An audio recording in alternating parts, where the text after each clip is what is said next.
Courtroom 3B, Final Hearing. Miranda sat beside her attorney Reed Calhoun, lips curved in the same smile she'd worn at every family photo, every dinner party, every lie. I reached into my jacket and pulled out the Manila Envelope. First report. Jackson. Father, Marcus Webb. Miranda's hands gripped the table edge. Second report. Cora. Father, Daniel Fitch. Reed's practiced smile cracked. Third report. Theo. Father, Troy Donnegan. Troy. My younger brother. Sitting in the gallery behind me, Judge Hartwick removed her glasses. Silence stretched across the courtroom. You committed fraud, ma'am. If you want more stories like this, please subscribe and tell me where you're tuning in from. I appreciate you. I spent 47 years becoming someone I trusted. 3 months ago, I learned I didn't know him at all. Warehouse operations supervisor, husband of 15 years, father of 3. Now I know better. The morning after the hearing, after Judge Hartwick spoke those 4 words, I sat in my basement workshop staring at 3 glass bottles on the shelf. Each one held a ship I'd built when the children were born. The Yas Constitution for Jackson, a clipper ship for Cora, a fishing trawler for Theo. I'd spent months on each one, threading the rigging through the bottle's narrow neck with tweezers and patience. You can't rush it, you can't force it. You see the finished product in your mind before you place the first piece. But the process had failed me. Or maybe I'd failed to see what was happening right in front of my face. I grew up in Millbrook, Ohio. Small town, population 40,000. My mother raised me and my brother Troy alone after our father left when I was 7.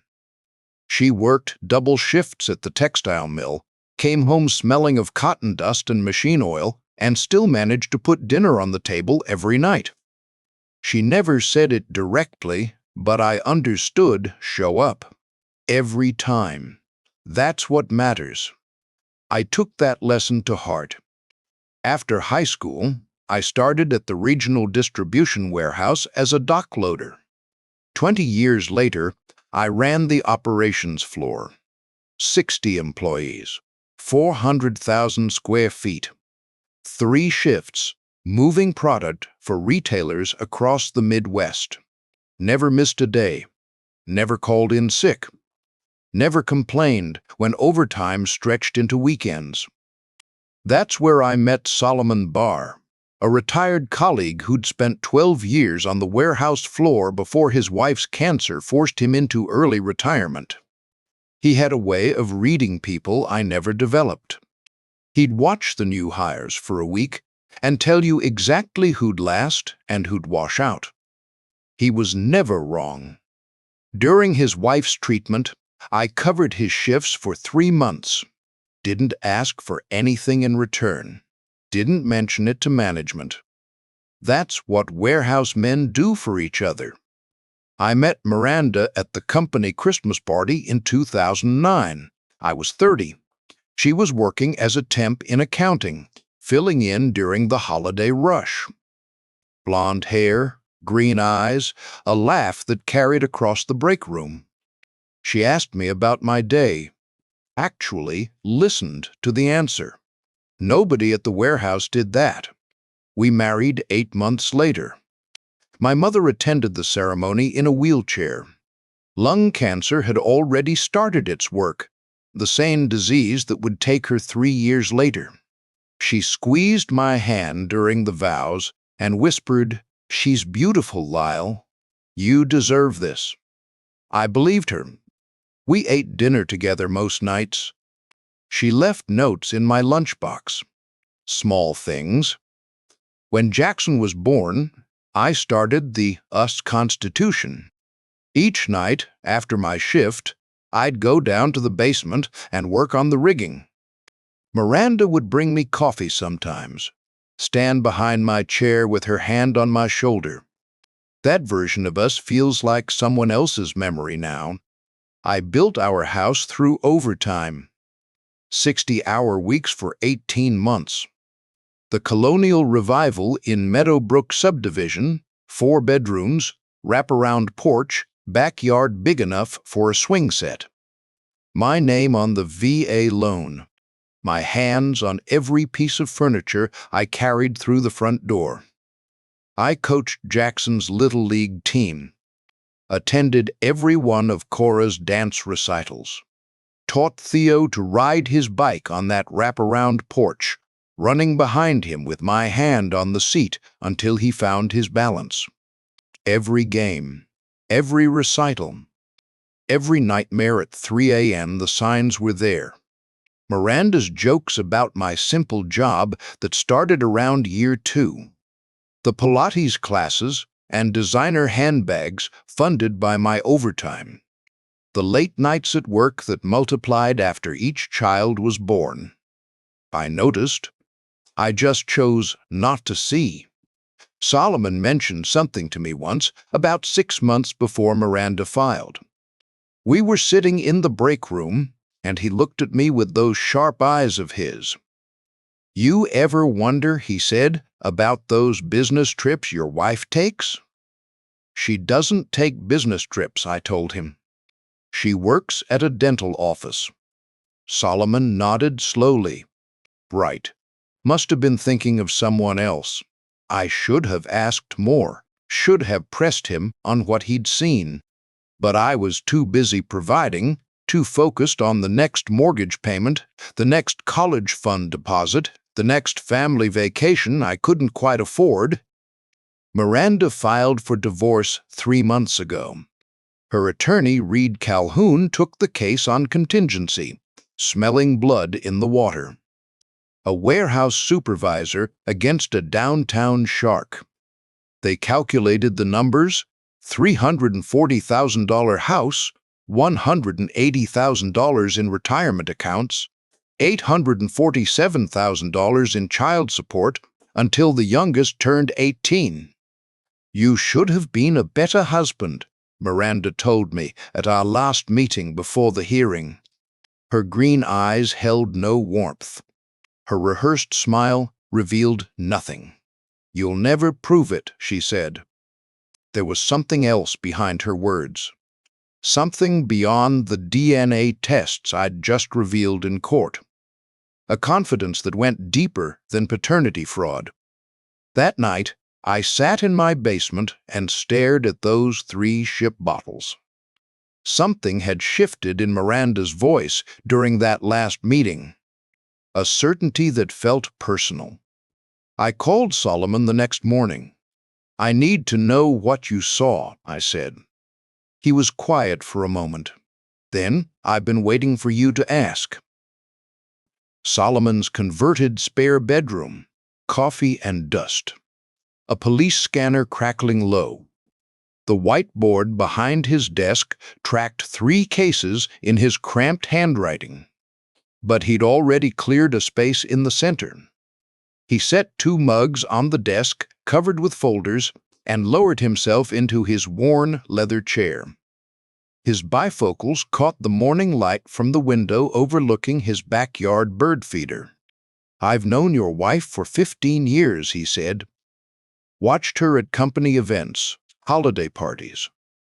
The way she'd work a room while you stood by the punch bowl. I never minded that," I told him.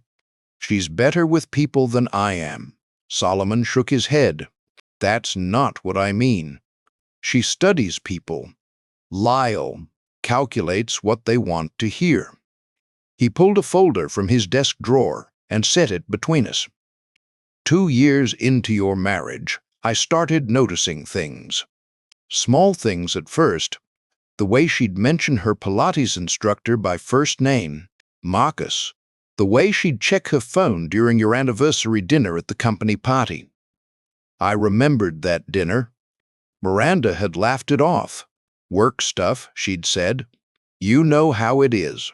"Marcus Webb," Solomon said. personal trainer. Ran a boutique gym downtown until it went under 3 years ago. He opened the folder and slid a photograph across the desk. Miranda and a broad-shouldered man with perfect teeth standing too close outside a coffee shop. Timestamp in the corner, April 2011. That's 2 years after we married, I said. Jackson was born 10 months later, Solomon replied. I ran the timeline. You were working 60-hour weeks saving for your down payment. She was working out 5 days a week. I stared at the photograph. Miranda's hand rested on the man's forearm. Her smile was the one she never gave me, teeth showing, eyes soft. There's more, Solomon said. He pulled another photograph. Miranda in a restaurant booth, leaning toward a man in a suit. Her former supervisor at the dental office, Daniel Fitch. This was during your 3rd year, Solomon continued. She'd started working late. Said the office was understaffed. Fitch's wife filed for divorce 6 months after this photo was taken. Cited infidelity but never named names. Cora. The timeline fit. Again, and the 3rd. I asked. Solomon didn't answer immediately. He closed the folder and looked at me over his bifocals. This one's harder to say. Troy, your brother started coming around more during the summer of 2018. You were building that addition Miranda wanted. 60 hours a week at the warehouse, then another 20 at home with contractors. I remembered. Troy had offered to help with the kids while I worked. Miranda had said it was a lifesaver. Her word, lifesaver. I watched them for 3 weeks, Solomon said. Your brother, your wife, your house. I've got photographs, but I didn't think you'd want to see them. No, I said, I don't need to see them. Theo was born that December. Solomon leaned back in his chair. The leather creaked. Outside, a cardinal landed on his bird feeder and pecked at the seeds. Neither of us spoke. Why didn't you tell me sooner? I asked. He was still for a moment. Then, would you have believed me? No. I would have defended her. Made excuses. Called him paranoid. I thought about Miranda's true crime obsession. The podcasts she'd listened to while folding laundry. The documentaries she'd watch with the kids asleep upstairs. She'd critique the criminals' mistakes, shake her head at their sloppiness. He should have used a burner phone, she'd say. Or, the timeline was too obvious. Anyone paying attention would have caught it. She thought she was smarter than all of them. Smarter than the killers and con artists who got caught. Smarter than their spouses who never suspected. Smarter than me. The signs had been everywhere. Green eyes that could project warmth or wounded innocence. Whatever the moment required, I'd been too busy providing to notice. Too focused on the next mortgage payment, the next college fund deposit. I'd measured my worth by reliability, by showing up, by being the man my mother raised me to be. And Miranda had measured my worth by how easily I could be fooled. How do we prove it? I asked. Solomon smiled. The first time I'd seen him smile since I walked in. Already done, he said. He opened a second folder and spread 3 documents across the desk. Laboratory reports on official letterhead. DNA analysis. Each one stamped with a red exclusion in bold letters. I collected the samples last month, he said. Community picnic at the park. The kids threw away their cups after the lemonade stand. Chain of custodies clean. Labs accredited. These will hold up in any court in Ohio. I picked up the first report. Jackson Alexander Donnegan. Alleged father, Lyle Michael Donnegan. Probability of paternity, 0.0%. 3 children, 3 different men. 15 years of lies. What do we do now? I asked. Solomon took the reports back and slipped them into a manila envelope. Brown, unremarkable, the kind you'd use for tax documents or insurance forms. We wait, he said. Your final hearing is in 2 weeks. Reed Calhoun thinks he's going to walk out of that courtroom with your house, your retirement, and 15 years of child support payments. He held up the envelope. We let him think that, until you hand this to the judge. I took the envelope. It weighed almost nothing. 3 pieces of paper. 15 years of questions. The answer to every doubt I'd buried, every suspicion I'd dismissed, every late night I'd spent working while my wife entertained other men in the home I'd built. Solomon walked me to the door. On the porch, he put his hand on my shoulder. I owed you, he said. 3 months, you covered my shifts while Helen was dying.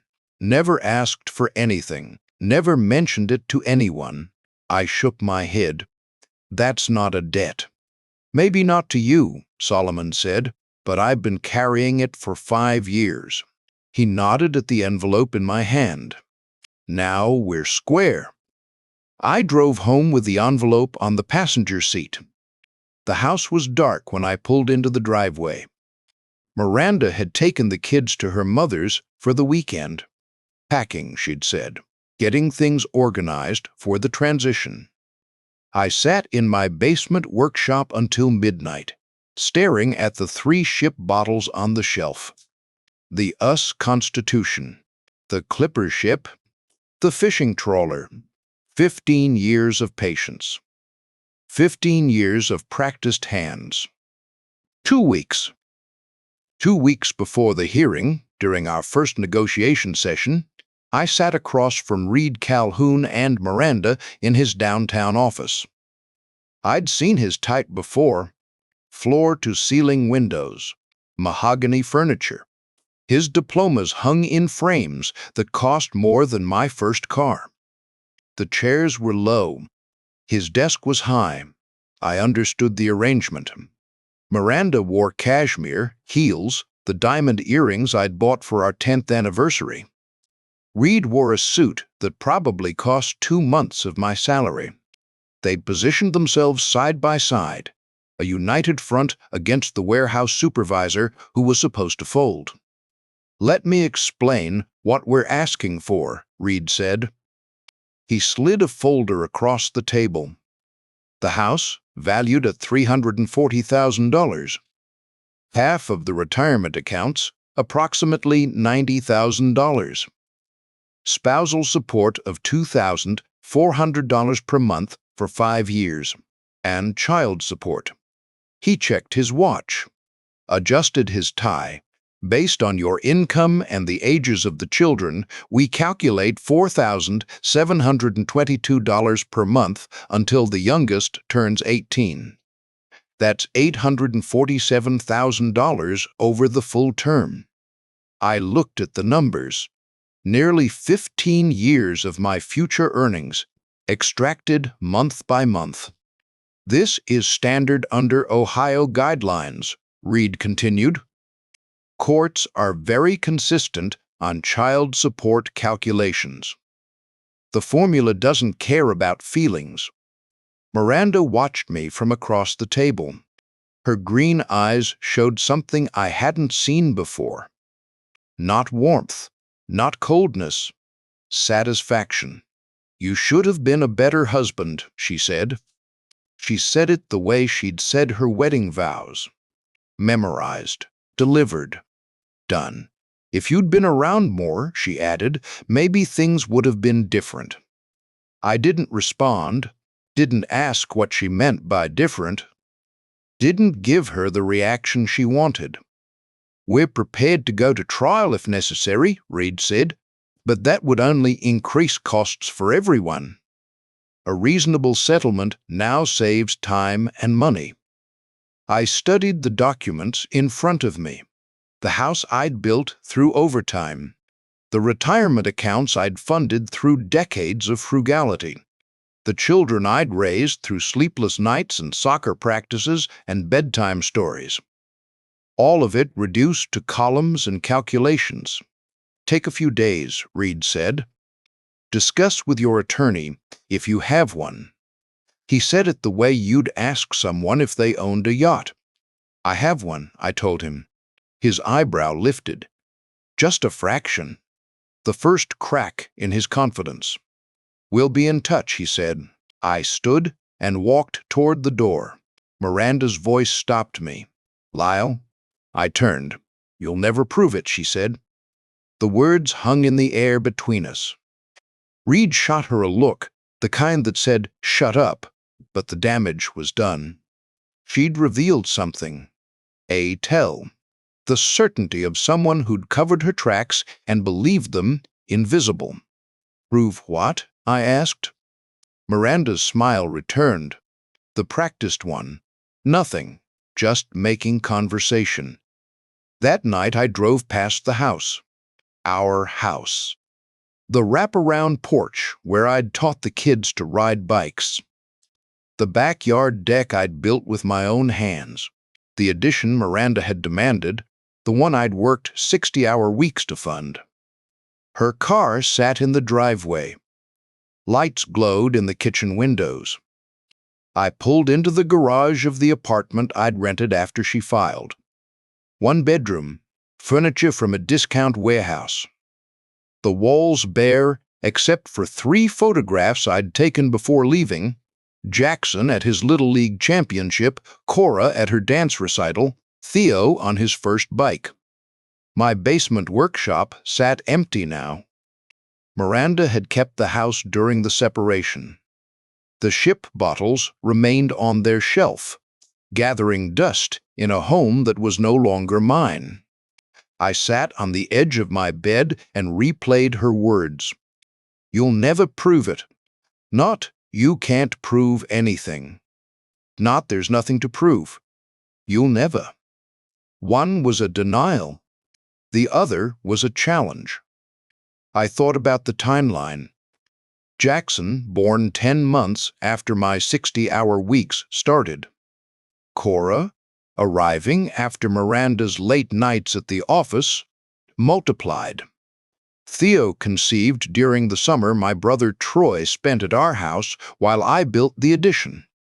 3 children, 3 periods, when I was barely home. I'd noticed the gaps before, dismissed them, made excuses. Now I looked at them differently. Solomon Barr, my retired colleague from the warehouse, had hinted at something months ago. A strange comment about business trips Miranda never took. The careful way he'd changed the subject when I pressed him. He knew something, had known for a while. I picked up my phone and dialed his number. It's late, I told him when he answered. I figured you'd call eventually, he said. I need to know what you've seen. Silence on the line. Then, come by tomorrow. Early. Bring coffee. I hung up and stared at the 3 photographs on my wall. Jackson with his father's build and someone else's smile. Cora with her mother's eyes and features I'd never questioned. Theo with a chin that looked familiar in ways I hadn't let myself consider. 15 years, 3 children. Questions I'd filed away like paperwork I'd get to later. Tomorrow, I'd call Solomon, and he'd tell me what he'd been waiting years to say. I was halfway to the door when Solomon said, "Sit back down. There's something else." I turned. He'd pulled a second folder from his desk drawer, thicker than the first. "The DNA proves paternity," he said. "It doesn't prove premeditation." He spread documents across the desk. Cell phone records, email printouts, credit card statements with highlighted charges. I pulled her financial records going back 5 years. She's been moving money, small amounts at first, larger ones in the past year. I sat back down and scanned the statements. 20 here, 50 there. Cash withdrawals on days she told me she was working. Hotel charges in cities where she had no business. A storage unit I didn't know about. She's been planning this, I said, for at least 2 years, maybe longer. The storage unit has furniture in it, clothing, documents, everything she'd need to start over. The Manila envelope sat on the desk between us. 3 DNA reports. Red exclusion stamps. 0.90% probability of paternity. But there was more now. A paper trail showing calculation, not just betrayal. What else? I asked. Solomon pulled one more document from the folder. This is the part that kept me up last night. He slid it across the desk. A life insurance policy. My name as the insured. Miranda as beneficiary. $750,000 in death benefits. I stared at the document. My signature at the bottom, dated 4 years ago. I didn't sign this. I know. The signature's close, but the stroke pattern's wrong. She practiced it, but not enough. The room felt smaller. The scanner's crackling seemed louder. She forged my signature on a life insurance policy. The words came out flat, stating facts. Solomon nodded and increased the payout last year. Original policy was $250,000. She bumped it to $750,000 and forged your signature on the amendment too. I thought about Miranda's true crime obsession, the podcasts she'd analyze. He should have been smarter about the timeline, she'd say. Or the financial trail was too obvious. She thought she was smarter than all of them. What do we do with this? I asked. Solomon took the documents back and added them to the Manila envelope.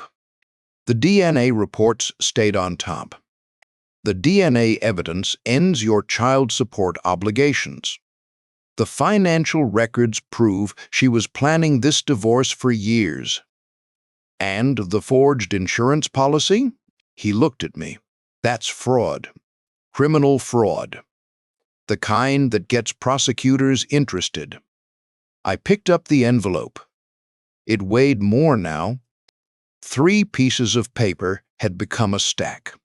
15 years of questions answered. And something else underneath. Something darker than adultery. Reed Calhoun thinks he's walking out of that courtroom with your house and 15 years of payments. Miranda thinks she's got everything planned. They don't know what you're holding.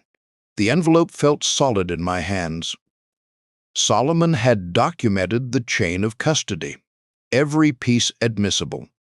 2 weeks, I said. 2 weeks, Solomon agreed. Maximum impact. I stood to leave. At the door, I paused. The 3 months I covered your shifts. We're more than square now. Solomon shook his head. I've been carrying this for 5 years, watching your wife spend your money on men who weren't you. Watching you work doubles to pay for vacations she took alone. He walked me to the porch. What she did wasn't just cheating. It was theft. 15 years of your life. 3 children who call you Dad. And a signature on a policy that would have paid out if something happened to you. The morning sun was bright. Too bright for the conversation we'd just had. I don't know what would have happened, I told him. If she'd kept going. Solomon put his hand on my shoulder. That's why we're ending it now. before she figures out her next move. I drove home with the envelope on the passenger seat. Heavier than it should have been. 15 years of lies. Documented and stamped and ready for the final hearing. 2 weeks. Maximum impact. And a forged signature that would put her in front of a prosecutor. The morning of the final hearing. Courtroom 3B, floor wax and old wood. I'd arrived early, 7004T, for a 9000 hearing. Sat in the gallery where the benches pressed hard against my back. Watched the fluorescent lights flicker twice before settling. The hum of the HVAC filled the silence. The manila envelope rested inside my jacket. 3 documents. 15 years of answers. Miranda arrived at 8047 with Reed Calhoun, cashmere, heels clicking against worn marble. She took her seat at the respondent's table without looking at me. Reed arranged his papers with the practiced movements of a man who'd done this 1,000 times. His suit probably cost more than my monthly take-home. He glanced at me once, dismissed me. Troy sat 3 rows behind me in the gallery. The bailiff called the court to order at 9003. Judge Evelyn Hartwick took her seat behind the bench. Silver-haired, sharp-eyed, behind reading glasses. 30 years on the bench. Counsel may proceed, she said. Reed stood. Your Honor, we're here today to finalize the dissolution of marriage between Miranda and Lyle Donnegan. He opened his folder. We've prepared a comprehensive settlement proposal that addresses the division of marital assets and ongoing support obligations. He checked his watch. Adjusted his tie, he walked the judge through the numbers. The house, $340,000. Retirement accounts, half of $180,000. Spousal support, $2,400 monthly for 5 years. Child support. Based on Mr. Donnegan's income and the ages of the 3 minor children, Reed continued, we calculate monthly support of $4,722. Over the full term, until the youngest child reaches 18, that's $847,000. Nearly 15 years of my future earnings, extracted month by month.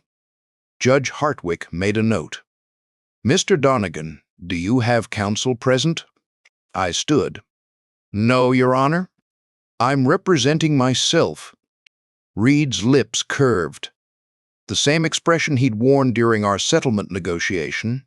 The look of a man who'd already won. Do you wish to respond to the proposed settlement? Judge Hartwick asked. I do, Your Honor. I'd like to present evidence relevant to the child support calculation. Reed's smile flickered. He turned to Miranda. She shook her head slightly. What evidence? Reed asked. I reached into my jacket and pulled out the manila envelope. Brown, unremarkable. The kind you'd use for tax documents. I'd like to submit 3 DNA paternity test results from an accredited Ohio laboratory, I said. Chain of custody documentation is included. Judge Hartwick's pen stopped moving. Continue. I opened the envelope and removed the first document. The laboratory letterhead was crisp. The red exclusion stamp caught the overhead lights. The first report concerns Jackson Alexander Donnegan, age 13. I read the relevant line aloud. Probability of paternity, 0.0%. The Father Solomon's investigation had identified Marcus Webb. Miranda's knuckles went white against the table edge. Reed leaned toward her. What is this? She didn't answer. I removed the second document. The second report concerns Cora Elizabeth Donnegan, age 10. Probability of paternity, 0.0%. The father, Daniel Fitch. Reed's practiced smile cracked. He shuffled through his papers as if the answer might be hidden somewhere in his notes. I held the third document, the one Solomon had warned me about. This one's harder to say, he'd told me. The third report concerns Theodore James Donnegan, age 6. Probability of paternity, 0.0%. I turned and found Troy in the gallery. He sat 3 rows back, mouth slightly open, confusion clouding his face. Biological father identified as Troy. Michael Donnegan. Troy's confusion became something else. Recognition. Then horror. Your Honor, Reed stood. We request a recess to review these documents. Judge Hartwick removed her reading glasses. She studied the reports I'd placed on the evidence table. Then she looked at Miranda. Mrs. Donnegan, she said, are you aware of these test results?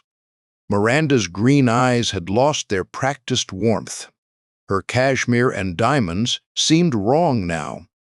Costume pieces for a role she'd been playing for 15 years. I don't know what he's trying to prove, Miranda said. Her voice wavered. These children know who their father is. Biology doesn't change that. It changes the child support calculation, Judge Hartwick said. Considerably. Reed placed his hand on Miranda's arm. Don't say anything else. Too late. The judge had already seen enough.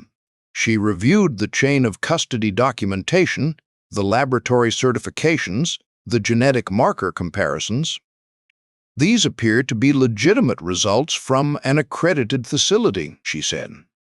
Mr. Calhoun, your client filed for divorce seeking $847,000 in child support from a man who is not the biological father of any of the 3 children in question. Your Honor, Reed said. My client had no knowledge of Mrs. Donnegan. Judge Hartwick's voice cut through Reed's objection. Did you know that your husband was not the biological father of these children when you filed for this support? Miranda looked at me, the same green eyes that had promised forever 15 years ago, the same face that had kissed me goodbye every morning while I left for 60-hour weeks at the warehouse. You can't prove I knew, she said. Judge Hartwick set down the documents. You committed fraud, ma'am. 4 words. The ones I'd been waiting 2 weeks to hear. The color drained from Miranda's face. Cashmere confidence became hunched shoulders. Hands flat on the table. Behind me, I heard Troy stand. The creak of the gallery bench. Footsteps moving toward the aisle. The courtroom door opened and closed. My brother. The best man at my wedding. Gone before anyone could stop him. Judge Hartwick looked at me. Mr. Donnegan, she said, I'm referring this matter to the prosecutor's office for review of potential criminal charges, including paternity fraud, perjury, theft by deception. The child support petition is denied. We'll reconvene for asset division after the criminal investigation concludes. The forged life insurance policy. Solomon had documented that too. I'd given the prosecutor's office everything. She banged her gavel once. Court is adjourned. The Manila envelope sat empty on the evidence table. 3 pieces of paper. 15 years answered. The news traveled through Millbrook before sunset that same day. I learned this from Solomon, who called me that evening while I sat in my rented apartment staring at the wall where 3 photographs hung. Mrs. Patterson at the church told her bridge group by noon, he said. By 2 o'clock, it reached the school parents. By 4, the warehouse floor knew. I didn't ask how they knew. Small towns have their own communication networks. A bailiff with a cousin, a court clerk with a neighbor. Someone who saw Troy Donnegan running from the courthouse at 9:30, face white as paper. People are talking about the criminal referral, Solomon said. Not just divorce, criminal charges. I hung up and watched the evening shadows lengthen across my apartment floor. The Manila envelope was gone now. Evidence for the prosecutor. 3 DNA reports. Chain of custody documentation. Financial records. A forged life insurance policy. Solomon had delivered the insurance documents separately before the hearing, building the case piece by piece. She'd increased the payout last year from $250,000 to $750,000. My signature on the amendment, except it wasn't my signature. I thought about what Solomon had said when he first showed me the policy. That's fraud, criminal fraud, the kind that gets prosecutors interested. The prosecutor was interested now. 3 days after the hearing, Reed Calhoun's office sent a formal withdrawal of representation. No settlement meant no contingency payment. Miranda's downtown shark had smelled blood in the water, but the blood turned out to be his own. I drove past my house that evening. Miranda's car was gone. The windows were dark in the addition I'd built through 60-hour weeks. She'd lost the house in the asset recalculation.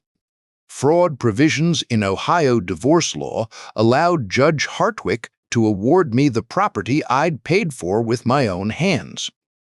The retirement accounts stayed mine too. 15 years of careful saving, intact. The storage unit Solomon had discovered. Miranda had been moving furniture and documents into it for 2 years, preparing for the divorce she'd planned while I worked overtime to pay for vacations she took alone. Now that storage unit held everything she had left. Marcus Webb's wife filed for divorce the following Tuesday. I heard about it from a co-worker at the warehouse. Mrs. Webb had received an anonymous letter containing photographs and cell phone records. Solomon denied sending anything. I didn't press him. Daniel Fitch lost his supervisor position at the dental office 3 days later. Not terminated. Reassigned to a different location. The kind of quiet demotion that tells everyone what happened without saying it out loud. Troy, my brother, vanished the day of the hearing. His apartment sat empty when the landlord came for the rent. His real estate office had a closed sign in the window by the end of the week. A coworker mentioned Florida. Another said Arizona. I didn't look for him. The wedding photograph still sat in a box in my apartment. Troy's arm around my shoulders. His smile bright and false. Best man at my wedding, already betraying me with the bride. I should have burned it. Instead, I left it in the box. 2 weeks after the hearing, Miranda's social media went dark. The comments had started the day of Judge Hartwick's ruling. Church ladies who'd smiled at her for 15 years. School parents who'd organized playdates with the children. Neighbors who'd watched me mow the lawn every Saturday while she sunbathed on the deck I built. They knew now, everyone knew. The true crime podcasts she'd loved. The documentaries she'd critique from our living room couch. He should have used a burner phone, she'd say, or the timeline was too obvious. Anyone paying attention would have caught it. She'd caught herself. Documented through cell phone records and credit card statements and DNA evidence she never thought would be collected. She'd mocked criminals for using traceable phones, for leaving paper trails, for trusting the wrong people. Every mistake she'd cataloged, she'd made herself. I went to see the children on a Saturday, 3 weeks after the hearing. Miranda's mother had temporary custody, while the prosecutors built their case. The house smelled like lavender and old coffee. Jackson met me at the door, 13 years old, tall like his biological father.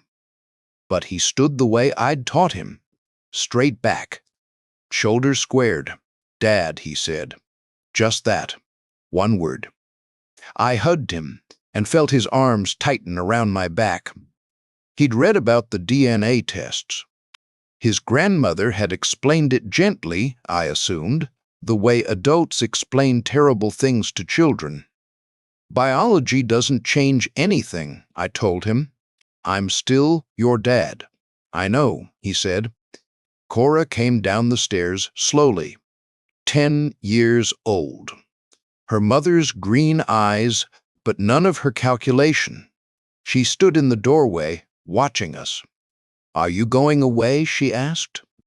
"No," I said. "I'm staying right here."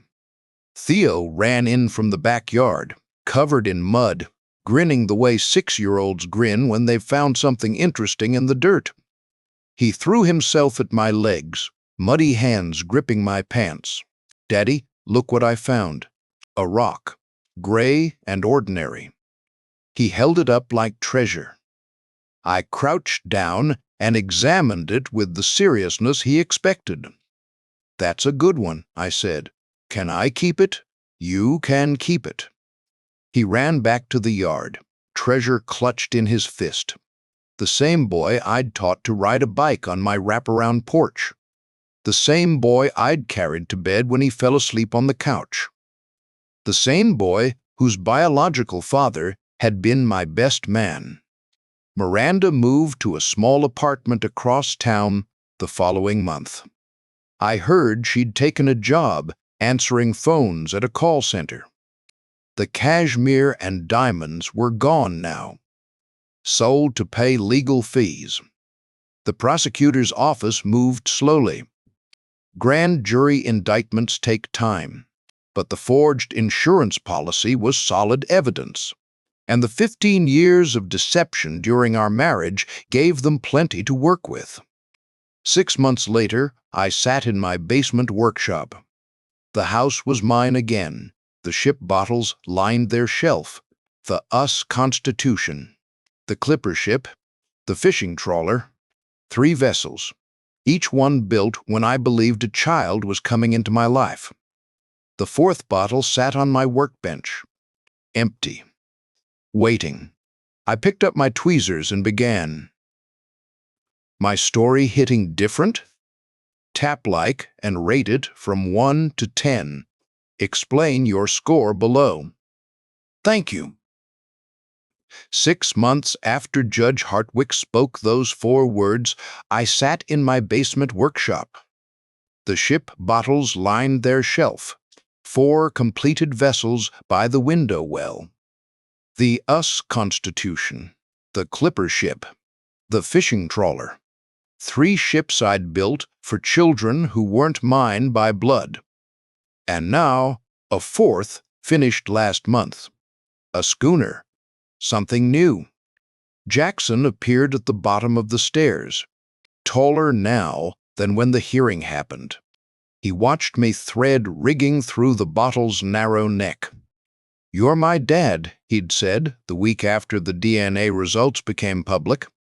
"Biology doesn't change that." The custody papers sat in my filing cabinet.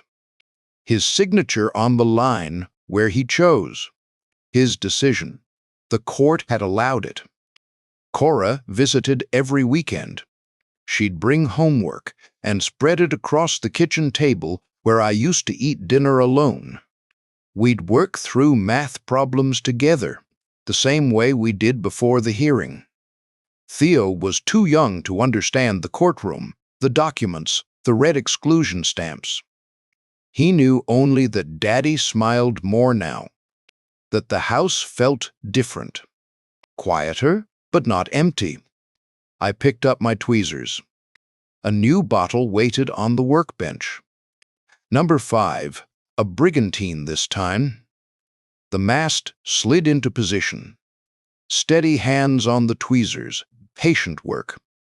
Miranda had pleaded guilty to insurance fraud 3 months ago. 2 years suspended sentence. 5 years probation, full restitution. The prosecutor had offered the deal rather than drag the children through a trial. I didn't attend the sentencing. Troy remained gone. Florida, someone said, or Arizona. I stopped asking months ago. The wraparound porch, where I'd taught bikes. The deck I'd built with my own hands. The addition that had cost me 60-hour weeks. All of it mine again. I set down my tweezers and held the bottle up to the light. The brigantine sat perfect inside the glass, rigging tight, sails trimmed. My mother used to say, "You can tell a man's character by what he does when no one's watching." I looked at the 5 bottles on the shelf. The 3 I'd built for children who still called me Dad. The schooner I'd finished after the healing started. And this new one, waiting to join them. Building something? That was the answer. That had always been the answer.